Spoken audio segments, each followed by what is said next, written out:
예, 올 한해 1월 1일부터 계속적으로 우리가 주기도문 강해 가고 있습니다.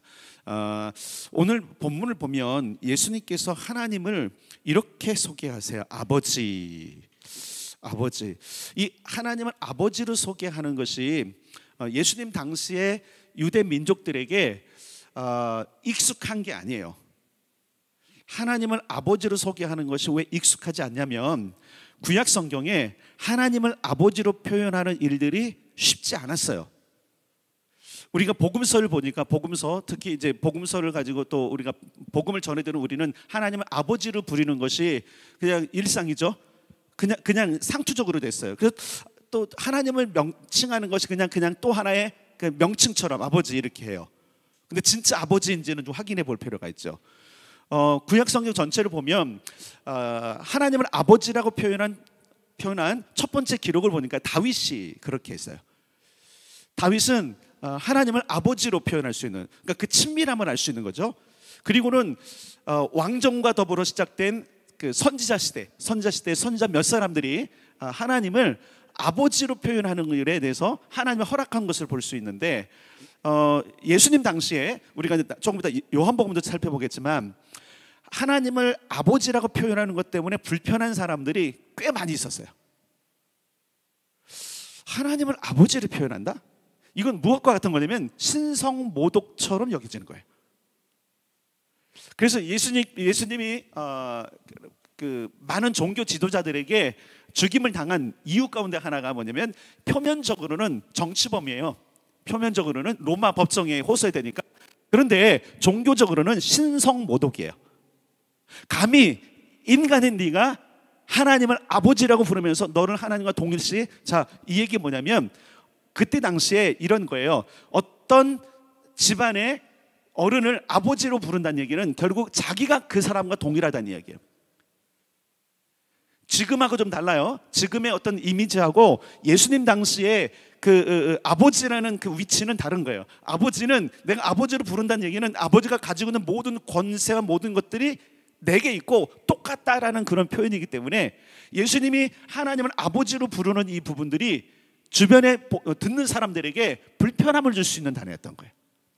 자, 어디를 일단 가냐면 하나님께서 허락하신 아버지라는 표현이 이사야서에 있는데, 자, 이사야서로 가겠습니다. 이사야 9장. 이사야는 하나님이 어떤 분인지 이렇게 표현할 때에 아버지라고 표현한 걸 볼 수 있어요. 9장 6절을 함께 읽겠습니다. 제 성경책에는 978면. 이사야 9장 6절을 함께 읽겠습니다. 다 찾으세요. 이사야 9장 6절 978면 같이 읽겠습니다. 시작. 이는 한 아기가 우리에게 낳고 한 아들을 우리에게 주신 바 되었는데 그의 어깨에는 정사를 메었고 그의 이름은 기묘자라 모사라 전능하신 하나님이라 영존하시는 아버지라 평강의 왕이라 할 것임이라. 아멘. 자, 요 9장 6절은 메시아 예수 그리스도에 관한 예언이잖아요. 한 아기가 우리에게서 났어. 그 아기를 우리는 예수님을 알고 있어요. 근데 그 예수님은 어떻게 표현되는 거죠? 하나님의 대리자로 표현되는 거예요. 그리고 예수님 자신도 나와 아버지는 하나 표현하면서 하나님과 자신을 동등하게 여기셨어요. 동급을 여겼어요. 이사야도 그렇게 했어요. 이분은 영존하시는 아버지다. 하나님에 대한 표현들을 그 이름은 기묘자요 모사요 전능한 하나님이요 영존하시는 아버지라고 표현하므로 하나님을 아버지로 표현하는 것들이 이제 드러나기 시작을 해요.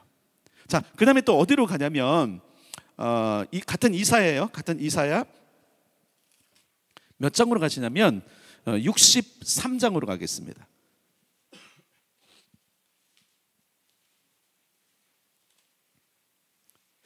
이사야 63장 15절과 16절. 이사야 63장 15절과 16절 같이 읽겠습니다. 시작. 주여 하늘에서 굽어 살피시며 주의 거룩하고 영원하운 처소에서 보옵소서. 주의 열성과 주의 능하신 행동이 이제 어디 있나이까. 주께서 베푸시던 강곡한 자비와 사랑이 내게 그쳤나이다. 주는 우리 아버지시라. 아브라함은 우리를 모르고 이스라엘은 우리를 인정하지 아니할지라도 여호와여 주는 우리의 아버지시라 옛날부터 주의 이름을 우리의 구속자라 하셨거늘. 아멘. 자, 이사야가 예수님에 대한 예언을 하면서 그는 영존하신 아버지라 표현할 뿐만 아니라 이제 하나님께서 자비와 사랑을 베푸시기를 원하는 그 기도 중에 이렇게 주님은 우리 아버지십니다. 이 표현이 왜 중요하냐면 많은 사람들에게 하나님은 멀리 계신, 친밀함과는 거리가 먼, 화를 내시고 진노하시고 용서하지 않는 그런 어떤 권세만 가진 존재로 사람들이 인식하던 시기예요. 그도 그럴 것이 그들이 얼마나 죄를 많이 지었는지 하나님을 떠나기도 하고 하나님 배반했던 그 모든 것이 결국은 하나님을 두려워하는 존재로, 하나님을, 그렇죠 여러분. 범죄자가 누구를 두려워하죠? 경찰차만 봐도 두려워하죠. 여러분은 그런 경험 없으시죠? 그런 경험 있다면 빨리 자수하십시오. 이들의 죄를 그들이 아는가 깨달았는데 보니까 하나님은 심판자로, 하나님은 호통하시는 분으로, 그러니까 하나님에 대한 어떤 그들이 가지고 있는 이미지는 친밀하게 오시고 용서하시는 하나님보다는 저 위에 계셔서 우리를 용서하지 않고 지옥불에 집어넣는 그런 어떤 권세자처럼 이렇게 여겼기 때문에 하나님과 이들의 사이는 멀 수밖에 없었던 거예요. 특별히 여러분 우리가 왕정시대를 보면 계속 이 백성들이 하나님으로부터 멀어지죠. 시간이 가면 갈수록 점점 왕도 멀어지고 백성도 멀어지고, 그래서 그 결과가 결국은 나라가 망하는 데까지 가잖아요. 얼마나 하나님과 멀어졌으면 그럴까요? 그런데 그때의 선지자를 통하여서 하나님께서 백성들에게 이렇게 다가오기 시작했어요. 나를 그렇게 멀리 보지 마라. 나는 어렵게 보지 말아라. 나는 너희의 아버지야. 여러분 이 부분이 오늘날 우리에게 너무 중요한 겁니다. 우리는 그냥 상투적으로 기도할 때 하나님 아버지 하지만 정말 그분이 아버지인가라고 하는 것, 물론 다음 주에 한 번 더 설교할 예정이지만 하나님의 아버지시라는 이 예수님의 표현은 맞아요. 예수님께는 아버지 맞아요. 그렇죠? 예수님께 맞아요. 근데 오늘 본문에 보면 하늘에 계신 누구 아버지래요? 그럼 예수님 말고 또 누가 있는 거예요? 이 기도를 지금 배우고 있는 제자들에게 동일하게 하는 거예요. 다음 주에 이 부분에 대해서 더 자세히 말씀드릴 거지만 분명한 것은 예수님을 계속적으로 그분이 사역하는 동안에 하나님은 아버지라고 표현해요. 전능한 자 야훼, 너희들의 주권자, 이런 표현도 쓰시지만 그분이 정말로 입에 많은 사람들이 듣기에 거북함에도 불구하고 계속 달았던 것이 뭐냐면 하나님을 아버지로 표현하는 거예요. 우리가 이제 치유사역과 회복사역을 하다 보면 하나님을 아버지로 부르는 거에 대해서 이게 그 뭐랄까요, 영적으로 혼적으로 받아들이게 되면 많은 회복이 일어나요. 하나님이 멀어질수록 하나님을 어떻게 여기냐면 하나님은 심판자, 하나님은 화를 내시는 분, 우리에게 벌 주시는 분, 이런 이미지를 있어요. 그래서 하나님은 가까이에게 너무 먼 당신이 돼버려요. 근데 하나님의 아버지라는 사실을 깨닫게 되고 그 아버지에 대한 그 모든 놀라운 그 단어의 뜻이 우리 안에 들어오는 순간 우리의 마음이 녹아요. 하나님이 얼마나 인자하신 분인지, 하나님이 얼마나 우리를 가까이 두고 싶어 하시는지, 하나님이 얼마나 우리를 용서하시고 사랑하시는 분인지를 알게 하는 단어가 바로 아버지라는 단어예요. 물론 오늘날 우리가 아버지라는 이미지, 아버지라는 단어가 어떻게 다가오는지는 사람마다 그 경험상 다 다를 거예요. 어떻게 보면 지금은 과거도 그럴지 모르지만 아버지라고 하는 그 단어의 이미지가 많이 훼손됐어요. 물론 아버지에 대한 모든 부분들이 이미지가 훼손됐을지라도 여러분 기억할 것이 뭐냐면 아버지의 사랑만큼 큰 사랑이 없어요. 물론 지금 그래요. 어머니의 사랑이 더 진하다. 맞아요. 어머니의 사랑. 제가 생각해 보니까 어머니의 사랑이 클 수밖에 없는 게 뭐냐면 임신해서 10개월 동안, 그렇죠? 아이를 몸에 담고 살아요. 출산의 고통을 통해서 그 아이를 낳아요. 생명을 갖은 거예요. 자기의 생명을 담보하고 아이를 낳았고, 그리고 키워가면서 그 모든, 그러니까 생명이라는 것과 관계된, 그러니까 얘는 나의 생명이라는 의식이 아버지보다 어머니에게 더 많은 게 사실이에요. 그 아버지들 인정하시죠, 그죠? 내가 아버지여서 그런 거예요. 아무리 생각해봐도 그런 생명을 바꿀 만한 그 희생은 아버지가 없는 걸 제가 발견했어요. 근데 왜 아버지라는 이 단어가 중요한가? 하나님은요, 이 아버지라는 단어를 지금 이 시대에 있는 이런 이미지와 다른 이미지로 우리에게 알려주기를 원하시는 거예요. 대부분 우리는 아버지는 어떤 상을 가지고 있어요? 아버지는 근엄해. 물론 그렇지 않은 가정도 있어요. 아버지가 굉장히 친밀하셔서, 그렇죠? 그런 가정도 있어요. 우리 가정은 그렇지 않은 것 같아. 내가 우리 아이들에게 너무 근엄한 것 같아요. 친밀함을 벗어나서 뭔가 근엄함, 그리고 아버지는 쉽게 다가갈 수 없는 존재.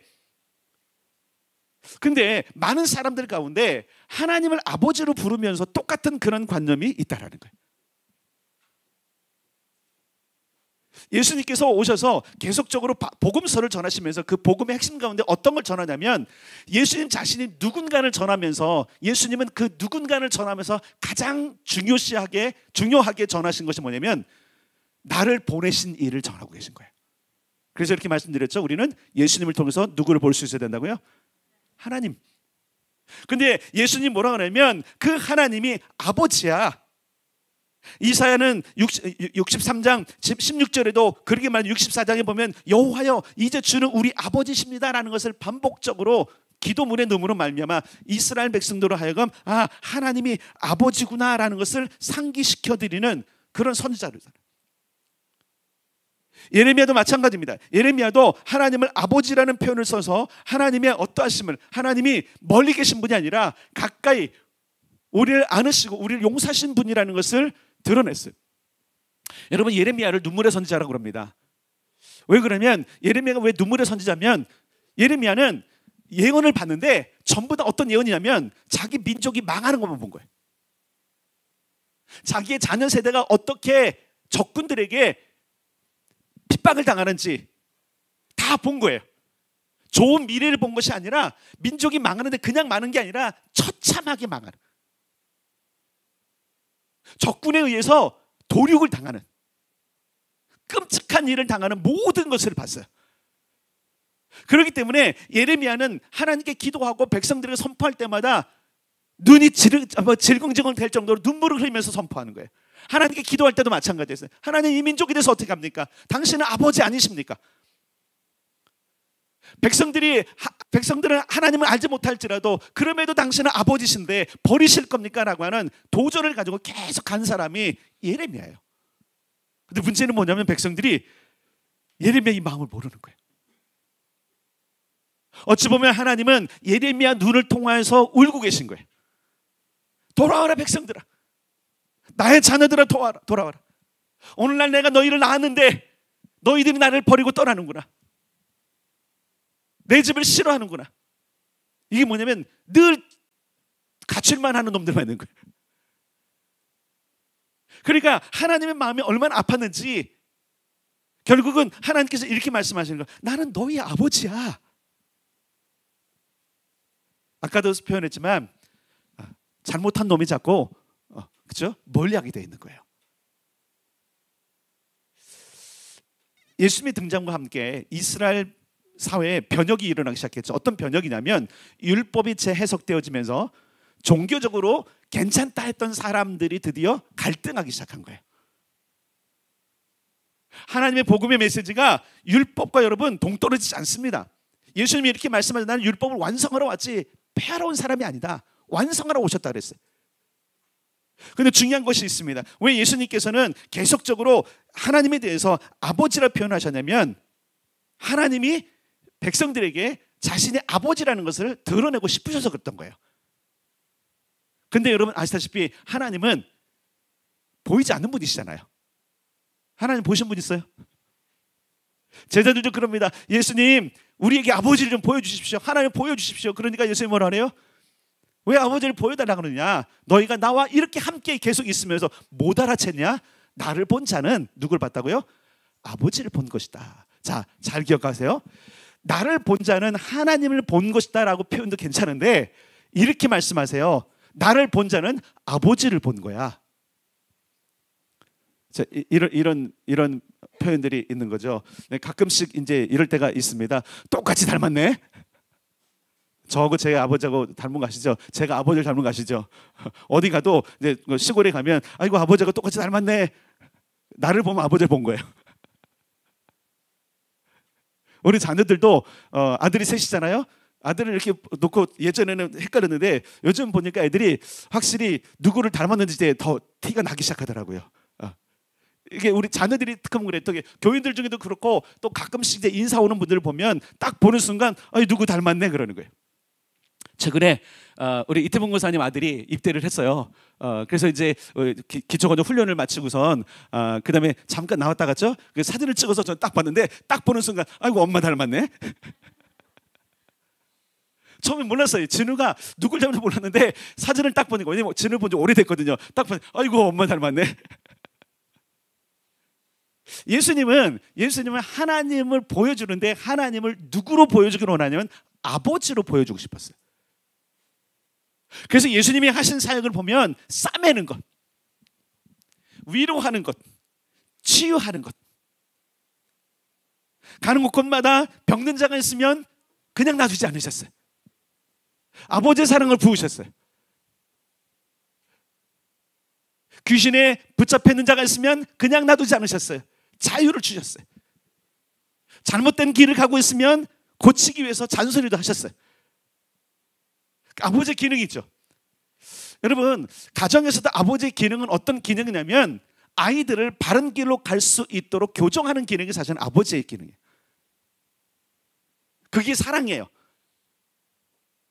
우리는 사랑을 오냐오냐 하고 그냥 감싸는 정도로만 하는데 물론 여러분 그것도 사랑이지만 또 다른 사랑은 뭐냐면 바른 길로 가도록 인도해 주는 것도 사랑인 거예요.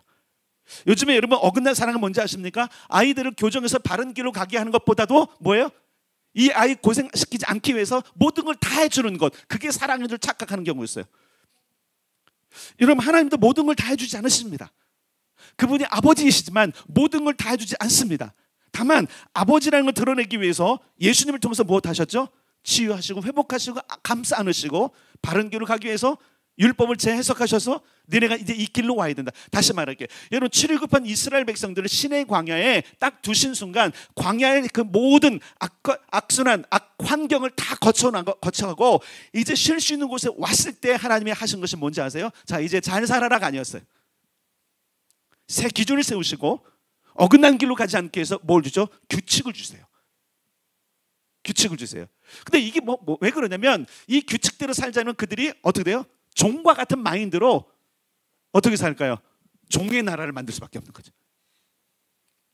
한번 생각해 보세요, 여러분. 종의 마인드를 가지고 왔던 사람들이 자기들이 법을 만들면 무슨 법만 있을까요?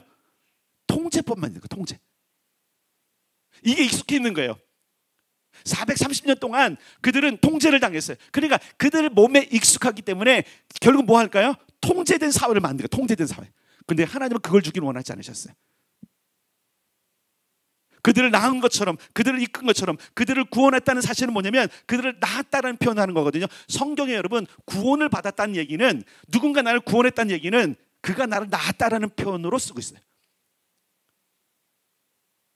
하나님은 이스라엘 백성들을 구출하셨어요. 이스라엘 백성들을 계속 아끼셨어요. 그러면서 그들에게 대해서 좀 이사야를 통해서나 예레미야를 통해서 어떻게 표현하면 내가 너희를 낳았어. 너희는 너의 아들이야. 여러분 이 찬양 많이 하잖아요. 너는 내 아들이라. 오늘날 내가 너를 낳았도다. 이 찬양 부르면서 우리가 위로되잖아요. 버려두는 분이 아니에요. 여러분 하나님 우리를 버려두지 않으세요. 때로 그렇게 느낄 수 있어요. 여러분 이스라엘 백성들이 예레미야 시대나 이사야 시대에 그렇게 느낄 수 있었어요. 워낙 자기들이 잘못한 거 있으니까 가까이 가긴 그렇고 그러면서 가까이 가기 자기가 잘못한 것인데 이것을 여러분 회개하거나 돌아가는 것이 아니라 잘못하면 여러분 보세요. 죄를 우리가 지어서 그 죄가 회개가 안 되면 그 죄를 지었던 사람에게 가까이 가는 것이 아니라 오히려 그 사람을 밀어내고 더 미워하게 돼 있어요. 다시 말할게요. 어떤 잘못한 일을 회개하지 않으면 그 잘못한 대상을 더 멀어지게 하는 거예요.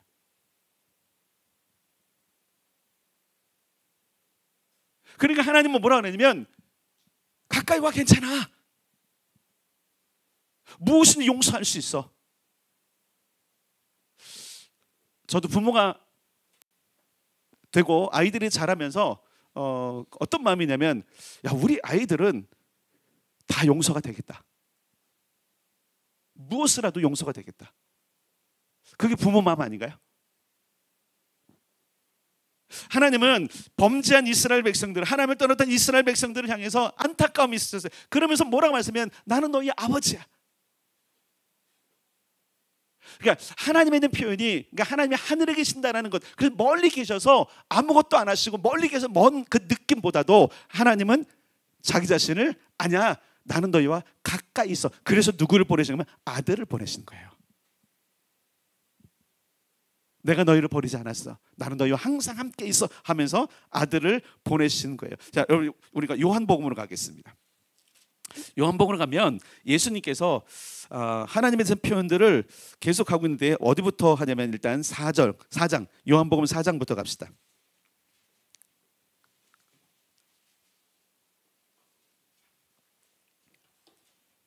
요한복음 4장 20절부터 23절까지, 24절까지 봅시다. 요한복음 4장 20절부터 24절까지 같이 읽겠습니다. 시작. 우리 조상들은 이 산에서 예배하였는데 당신들의 말은 예배할 곳이 예루살렘에 있다 하더이다. 예수께서 이르시되, 여자여, 내 말을 믿으라. 이 산에서도 말고 예루살렘에서도 말고 너희가 아버지께 예배할 때가, 잠깐만요, 너희가 하나님께 예배하는 것이 아니라 누구에게요? 지금 여기 사마리아 여인이에요. 지금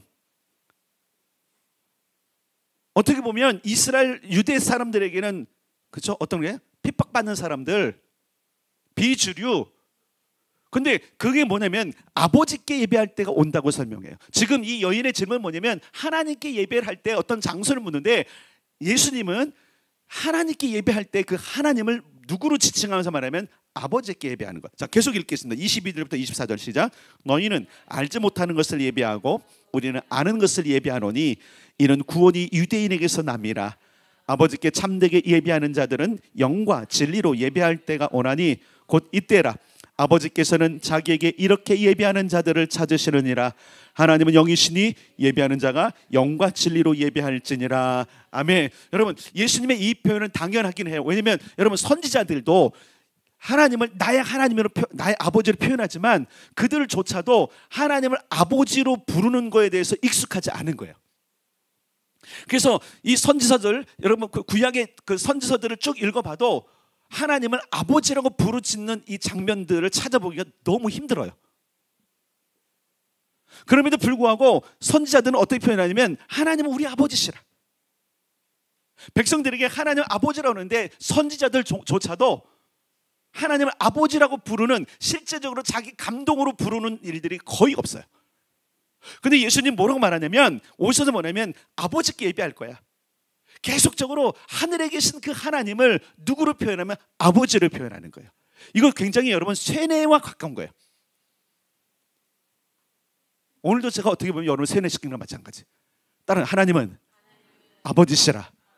하나님은 아버지시라.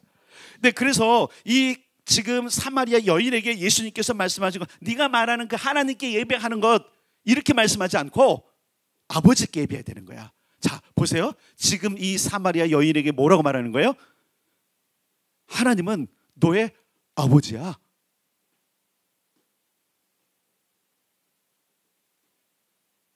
오늘 이 메시지 여러분에게 다가가길 바랍니다. 다음 주 조금 더 강조하겠지만, 예수님은 이렇게 말했어요. 하늘에 계신 내 아버지가 아니라 하늘에 계신 우리 아버지. 내 아버지일 뿐만 아니라 너의 아버지이기도 해. 그래서 예수님은 이 사마리아에 있는 여인에게도 아버지라 표현한 거예요. 아버지께 예배할 때가 올 거야. 여인아, 염려하지 마. 아버지께 정말 영과 진리로 예배할 때가 올 거야. 아버지께 참되게 예배하는 자들은 영과 진리로 예배하기도 해. 그때가 올 거예요. 그러면서 아버지를 소개하세요. 자, 그러면서 5장으로 넘어가겠습니다. 5장 17절 18절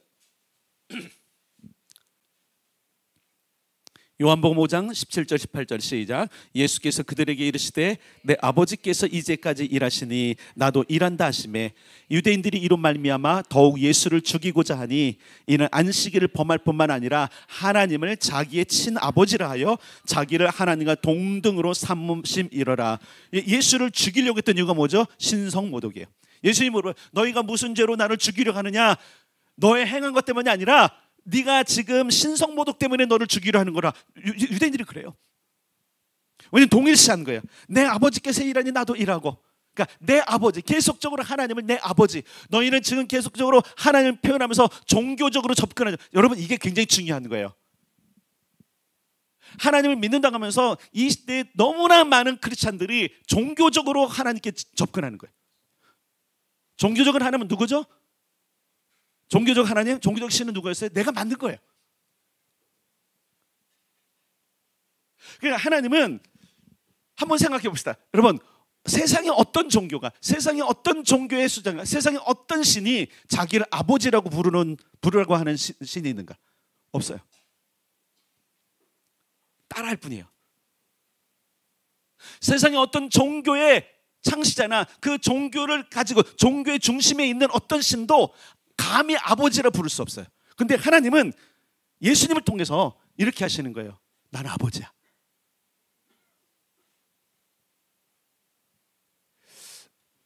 여러분, 우리 가치관을 바꿔야 되는데 이게 뭐냐면 종교인으로 여러분 교회를 다니잖아요. 그러면 하나님으로만 그분을 알아요.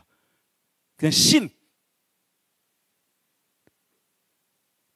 그러나 우리가 천국 시민, 말 그대로 천국의 사람이 돼서 거듭난 사람이 된 거예요. 거듭난 게 뭔지 아시잖아요, 여러분. 어머니 뱃속에 들어간 건 아니지만 하나님 뱃속에 들어갔다 온 게 맞는 거예요. 새로 태어난 거예요. 그래서 오늘날 내가 너를 낳았다라는 표현이 맞는 거예요. 그러니까 하나님이 나의 아버지 되신다라는 이 고백이 너무나 중요한 건데 예수님은 계속적으로 강조하시는 거예요. 내 아버지가 일하니 나도 일하고. 19절에 보니까 아버지께서 행하신 그것을 아들도 행하고 아버지께서 아들을 사랑하시기 때문에 나도 그 일을 한다. 계속적으로 강조하세요. 21절 아버지께서 죽은 자들을 일으켜 살리신 같이 아들도 그렇게 한다. 아버지께서 아무도 심판하지 않는다. 모든 사람으로 아버지를 공경하는 것 같이 아들을 공경하게 한다. 계속 아버지, 하늘 아버지가 어떤 것을 원하시는지를 계속적으로 표현하는, 그러니까 하늘에 계신 그 하나님을 계속적으로 아버지로 표현해요. 아버지. 특별히 여러분 요한복음을 이번 한 주 동안에 읽는 지혜가 있기를 바랍니다.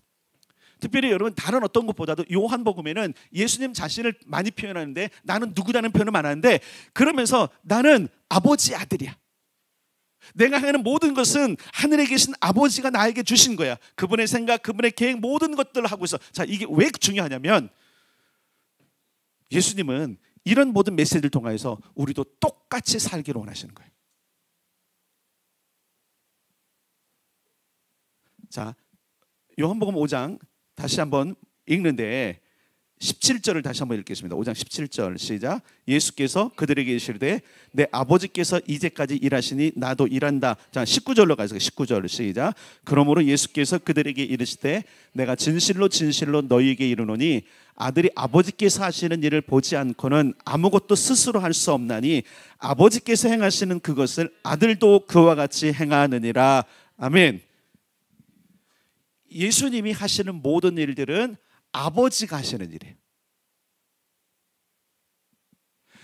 지금 예수님께서 제자들과 주변에 있는 사람들이 이것을 강조하는 이유는 뭐냐면 너희가 하나님의 자녀가 되고 하나님께 부름받은 경영자가 됐다면 너희도 동일하게 아버지가 하는 일을 해야 된다는 거예요. 종교는 뭐냐면 종교는 아버지가 원하는 일을 하는 게 아니에요. 자기가 원하는 일을 하는 게 종교예요. 내가 원하는 대로 기도하고 내가 원하는 대로 예배해요. 모든 형식과 모든 것들이 자기에게 있어요. 근데 신앙은, 특별히 생명의 신앙은 정말로 아버지, 하나님을 아버지로 부르는 신앙은 내 뜻대로 안 해요. 아버지의 뜻대로 하는 거예요. 올 한해 우리의 표가 이거면 뜻이 하늘에서 이루는 것처럼 땅에서도 이루어지이다. 뜻, 하늘 뜻이 내 삶에 이루어지길 원한다면 그 하나님의 뜻이 내 삶에 이루어지길 원한다면 그냥 이루어지는 것이 아니라 내가 그 하늘 아버지의 뜻대로 살아야 되는 거예요. 오늘 우리 생각을 바꿔야 돼. 우리 가치관을 바꿔. 올 한 해는 이걸 바꾸는 해요. 우리가 어떻게 부름을 받았는지. 예수님께서 계속적으로 하나님을 설명할 때에 하늘 아버지, 아버지, 아버지 하시는 이유가 있는 거예요. 그러면서 몸소 보이셨어요. 아들이라면 이렇게 행동해야 돼. 여러분 잘 기억하세요. 예수님이 보여주신 것은 아들이라면 어떻게 해야 되는지를 보여주신 거예요. 오늘날 왜 우리가 기도가 필요하고 오늘날 왜 우리가 말씀의 묵상이 필요하냐면 내 뜻대로 하지 않아야 되기 때문에 그러는 거예요. 그런데 우리는 기도와 말씀을 다 내 뜻대로 하기 위해서 수단으로 삼아요. 내 목표, 내 계획, 내 꿈을 위해서 기도하죠. 그러니까 하나님은 아버지로 계신 게 아니에요. 그냥 여러분 아버지라는 개념 자체가 뭐냐면 그냥 무슨 공급자. 요즘은 그렇잖아요. 여러분 아버지의 그 빈자리가 많지 않아요? 요즘 자꾸 그런 게 있는데 집안에서 아버지가 있을 곳이 없대요. 집안에서 아버지가 있을 곳이 없대요. 이게 실감하는지 모르시겠어요? 집안에 아버지가 있을 곳 없다. 아버지는 그냥 돈만 벌어도 되는 거야. 자, 그 세대가 그렇지 않나요? 물론 아버지가 아버지 역할을 못할 수도 있어요. 근데 중요한 것이 뭐냐면 여러분 아버지라는 이 개념 이것이 그냥 돌보고 모든 걸 책임져 주는 정도가 아니라 잘 기억하셔야 돼. 하나님 예수님께서 지금 증명하시고 보여주려고 하는 아버지는 어떤 아버지냐면 따라서 합시다. 우리에게 그 가문의 모든 경영을 맡기시는 아버지. 자, 이 얘기 뭐냐면 공급의 문제 정도가 아니라 모든 권한을 주시고 그 아버지의 가문에 있는 모든 것들을 함께 경영하는 경영자로 부르신 아버지를 소개하는 거예요. 내가 주황하고 내가 받들어 모시고 그것도 필요하죠. 종교는 다 있으니까. 근데 하늘 계신 하나님 아버지는 그걸 원하는 게 아니에요. 그냥 추앙하고 받드는 정도가 아니라 같이 경영하자. 왜 하나님께로부터 자꾸 멀어지지 아십니까? 그냥 하나님을 그냥 받들어 모시고 예배의 존재로만 알기 때문에 그러는 거예요. 사마리아 그 수가성 우물가에서 여인이 묻습니다. 어디서 예배하는 게 맞습니까? 우리는 여기서 그러는데 당신들이 예루살렘이라고 그러는데 어디가 맞습니까? 그때 예수님께서 정확하게 말씀하세요. 아버지께 예배하는 때가 오는데 영과 진리로 예배하는 거. 자, 이게 뭐예요? 형식보다 더 중요한 게 있다라는 거예요. 여러분 형식이 내 삶 가운데 익숙해지는 거 참 좋습니다. 신앙적인 것들이 여러분 내 삶을 그래서 여러분 주일만 되면 딱 그 시간 따라 움직이잖아요.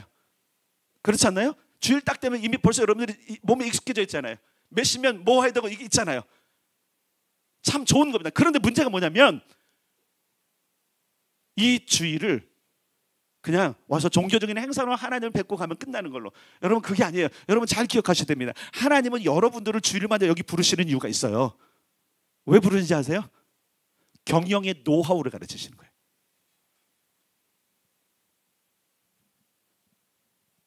우리가 누군지를 계속적으로 말씀하시는 거예요.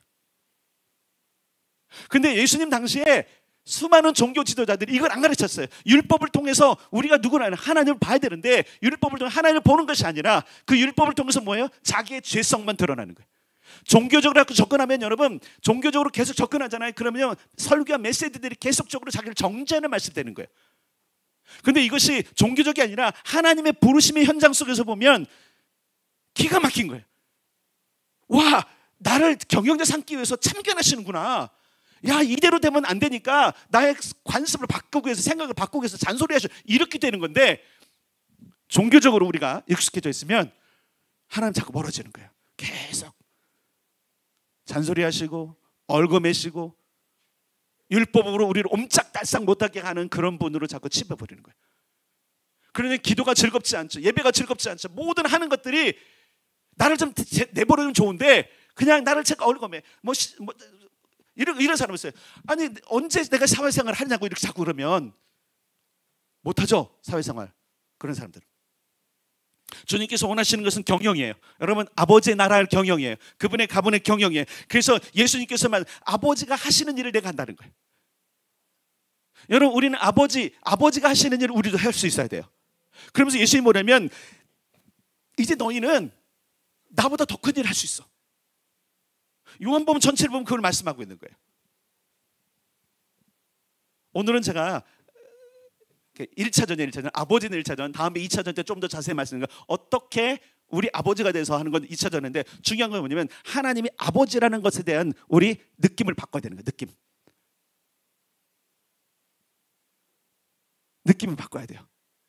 우리에게는 어떤 느낌만 있냐면 아버지는 그냥 포근하게 나를 감싸주는 분.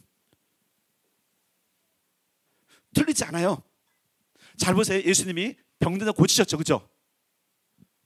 맞죠? 엉뚱인 자 풀어주셨죠. 왜 그러셨을까?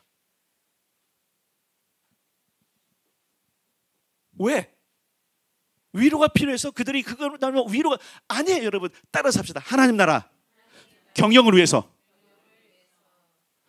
아프면 힘들잖아요. 아프면 못하잖아요. 어디에 매이면 안 되잖아요. 그래서 주님께서 잘 기억하세요. 주님께서 행하신 모든 기적과 모든 은혜는 어디에 초점이 맞춰 있냐면 따라서 하나님 나라. 하나님 나라. 우리가 잘 되고 이 땅에서 잘 되고 우리가 공급해 주신 이유가 뭐냐면 같이 하나님 나라를 경영하자라는 거예요. 우리에게 지혜를 주시고 어떤 길을 열어주시고 우리로 하여금 땅에서 잘 되게 하는 목적이 어디냐면 따라서 하나님 나라. 하나님 나라. 근데 우리는 거기를 안 보는 거예요. 여러분 구약 전체를 보면 하나님께서 이스라엘 백성들이 얼마나 큰 특혜를 주셨게요. 얼마나 큰 권세를 주셨게요. 제사장 나라가 됐어요. 하나님을 소개하는 나라가 됐어요. 분명히 출애굽할 때 당시 주님께서 말씀하신 건 뭐냐면 나는 너희를 제사장 나라로 삼았다. 나와 함께 세계를 경영하자 부름 받았는데 문제는 뭐냐면 자꾸 거기서 멀어지는 거예요. 여러분 오늘날 우리가 부름받은 거, 우리가 거듭난 거, 우리가 구원받은 것은 그냥 단순하게 그래 구원받은 기쁨, 그냥 천국 갈 거 이 정도가 아니라니까요. 하나님의 우리를 부르심, 여기 객에 있는 한 사람 한 사람이 부르시면 하나님 나라 경영으로 해서 부르신 겁니다. 여러분이 하나님의 자녀가 됐습니까? 아들이 됐습니까? 그럼 아들의 역할을 해야죠. 다시 말할게요 여러분, 천사들만 부려도요 모든 걸 다 하실 수 있으세요. 천사 몇 명 안 보내도 돼. 큰 천사 한 명만 딱 보내도 이 땅에 포악한 자들 그냥 한 방에 그냥 꼬꾸라져요. 드러나면 돼. 그냥 그 앞에. 여러분 이 세상 경영을 천사들에게 맡기면 더 잘할 거예요. 그런데 그는 종이야. 잘 기억하셔야 돼요. 천사는 종이에요. 종. 예수님께서 이렇게 말씀해, 내가 더 이상 너희를 종이라고 하지 아니하리니. 자 어디로 가냐면요, 제가 이거 메모를 안 했던 것 같은데 요한복음에서 계속 보겠습니다. 15장으로 가겠습니다.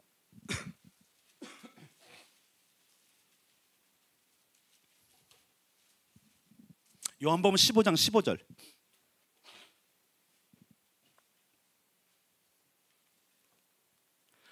요한복음 15장 15절과 16절 두 절을 함께 읽겠습니다. 요한복음 15장 15절 16절 시작. 이제부터는 너희를 종이라 하지 아니하리니 종은 주인이 하는 것을 알지 못함이라 너희를 친구라 하였노니 내가 내 아버지께 들은 것을 다 너희에게 알게 하였음이라. 너희가 나를 택한 것이 아니요 내가 너희를 택하여 세웠나니 이는 너희로 가서 열매를 맺게 하고 또 너희 열매가 항상 있게 하여 내 이름으로 아버지께 무엇을 구하든지 다 받게 하려 함이라. 아멘. 자, 이 얘기 뭐냐면 여기서 보면 친구라 하였다. 그래서 우리는 예수님의 친구, 맘먹으면 안 돼요. 예수님하고 여기서 말하는 그 친구라는 친밀함을 이야기하는 거고요. 분명한 것은 종이 아니라는 거예요. 종이 아니에요. 종에게는요 그 비밀과 계획을 다 얘기 안 해요. 종에게는 시켜, 그거 할 것만 알려줘. 돌쇠야 오늘은 저 밭 가는 거야. 어디까지 해놔야 돼? 예 마님, 예 주인님, 이런 거예요. 근데 아들에게는 왜 저 밭을 가는지 아니? 아들에게는 달라요. 하나님은 우리 여기 있는 모든 사람들에게 하나님의 계획을 알리고 싶어 하세요. 그러려면 여러분들이 아들로 하나님을 정말 아버지로 인정하고 그 아버지 가운데 오는 태도가 필요한 거예요. 그럼 뭐냐면 들으려고 해요. 들으셔야 돼요. 아버지께로 들으셔야 돼요. 예수님은 요한복음을 통해서 뭐냐면 내가 아버지께 듣지 않으면 나는 행하지 않는다. 아버지가 하지 않으면 나는 안 한다. 아버지가 일하시니 나가 일한다. 아버지가 살리셨기 때문에 나는 살리는 거고, 아버지가 치료하셨으니 나는 치료하는 거다. 만약에 아버지가 허락하지 않으면 나는 하나도 치유하지 않을 것이고 살리지 않는다. 아버지가 허락하지 않으면 아무도 내게도 올 수 없고 나는 그들을 내게로 이끌지 않을 것이다. 여러분, 굉장히 중요한 거예요.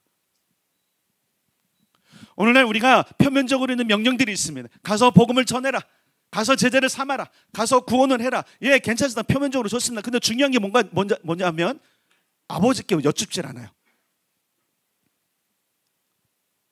내가 다 결정을 해요. 제가 신명기를 이렇게 묵상하면서, 그리고 작년에 산상순을 묵상하면서 굉장히 많이 깊게 깨달은 게 있어요.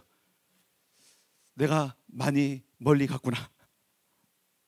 하나님의 법과 하나님의 기준에서 멀리 가고 있구나. 다시 돌아갔어요. 작년이 정말 제가 얼마나 부끄러웠는지, 제가 모든 것들을 내려놓고 지금 올 한 해를 더 말씀을 읽고 묵상하는 시즌을 가는 이유가 그러는 거예요. 내가 잘 왔다고 난 생각했어. 근데 말씀에 딱 비춰보니까 나만큼 더러운 사람이 없는 거예요. 나만큼 이 안에 욕심이 가득 찬 사람이 없는 거예요. 심령이 가나야 되는데 안 가난한 거예요. 하나님을 둘 수 있는 공간이 없어져 버린 거예요. 하나님을 섬기고 하나님을 섬기도록 하는 목사라는 사람이 주님이 거할 수 있는 공간을 하나도 없고 세상의 모든 것들을 채워버린 거예요. 제가 그때부터 다시 귀를 열기 시작했어요. 듣기 시작했어요. 뭘 하기로 원하십니까? 뭘 하기로 원하십니까? 세미는 하나님의 음성이에요. 정리해라. 네 분주함을 정리해라. 거의 1년 동안을 지금 정리했어요. 하나하나 다 정리한 줄 아는데 지난 연말에 정리하지 않은 거 하나 말씀하셨어요. 그것만 정리했어요. 무엇 때문에? 하나님께 듣기 위해서. 여러분, 우리가 잘하는 게 있습니다. 우리의 신앙의 모든 것 도전하는 게 있습니다. 무엇 때문에 그거 하는 거예요? 왜 기도하고, 왜 예배하고, 왜 뭔가를 정결케 하고, 왜 하냐? 따라서 합시다. 하나님께 귀를 기울이기 위해서. 그렇다면 여러분은 아들인 거예요. 그런데 아니라면 한번 생각해 봐야 돼요. 정말 하나님이 내 아버지가 맞는지. 나는 그냥 한낱 세상이 말하는 기독교인 중에 하나는 아닌지 한번 살펴볼 필요가 있어요. 예수님이 요한복음 전체를 통하여서 나는 아버지의 아들이야, 내가 아버지께서 하시는 모든 일들을 행하고 있어, 그러면서 제자들에게 이렇게 말씀하십니다. 너희도 이렇게 해.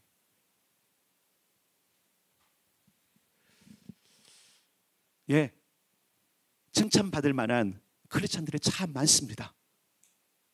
칭찬받을 만한 크리스찬들이 참 많습니다. 그러나 저는 칭찬받는 크리스찬이 아니라 하나님을 아버지로 부르고 아버지께 귀를 기울이는 아들들이 많았으면 좋겠습니다. 하나님은 크리스찬이 필요한 게 아니에요. 하나님은 크리스찬을 만들기 위해서 여러분들을 부르거나 여러분들 구원하신 게 아니에요.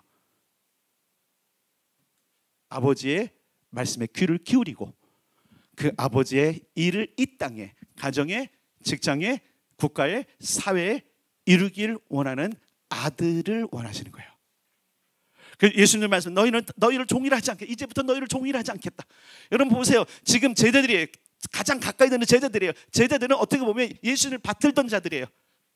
어떻게 보면 예전에 그 도제 알잖아요. 스승 밑에 들어가서 모든 것들을 해결하고 그분의 뭔가 전수받는 그 도제, 그런 것이 있는 때란 말이에요. 그러니까 종과 같은 거예요 지금요. 근데 뭐라는 종이랑 안 가겠다, 친구라 할 테니까 더 친밀하게 와라. 그러면서 아버지를 소개해요. 내가 하는 이 아버지의 일을 너희도 하게 될 거야. 다시 부탁드립니다. 이번 한 주간에 여러분들이 요한복음을 읽기를 바랍니다. 마태복음 6장 9절에 있는 말씀을 암송하는 대신 이번 주간에는 요한복음을 좀 읽으시고 예수께서 어떻게 그 하나님을 표현하셨는지, 왜 표현하셨는지를 발견하는 때가 되기로. 왜냐하면 다음 주에 미리 설교 제목을 알려드리겠습니다. 우리 아버지예요. 되게 중요해요. 많은 사람들이 하나님을 믿는데 자기의 아버지는 아니에요. 그래서 이 한 주간 요한복음을 읽어보라는 얘기는 다음 주 설교를 위해서도 중요한 거고요. 여러분들이 하나님을 아버지로 어떻게 인식함에 대한 전환도 필요하기 때문에 그러는 거예요. 자, 예수님은 하나님을 따라서 아버지로 표현하셨다. 아버지로 부르셨다. 자, 왜 그럴까요? 우리에게도 그분이 아버지라는 사실을 알려주고 싶은 거예요. 마무리하겠습니다. 예. 하나님을 아버지로 부르는 자들은 아버지에게 귀를 엽니다. 그분께 듣습니다. 그분의 뜻을 자기 인생 가운데 펼칩니다. 그분의 뜻대로 세상과 자기 인생을 경영하는 자가, 따라잡시다, 아들이다. 그런 아들로 살아가기를 주님의 이름으로 축복합니다.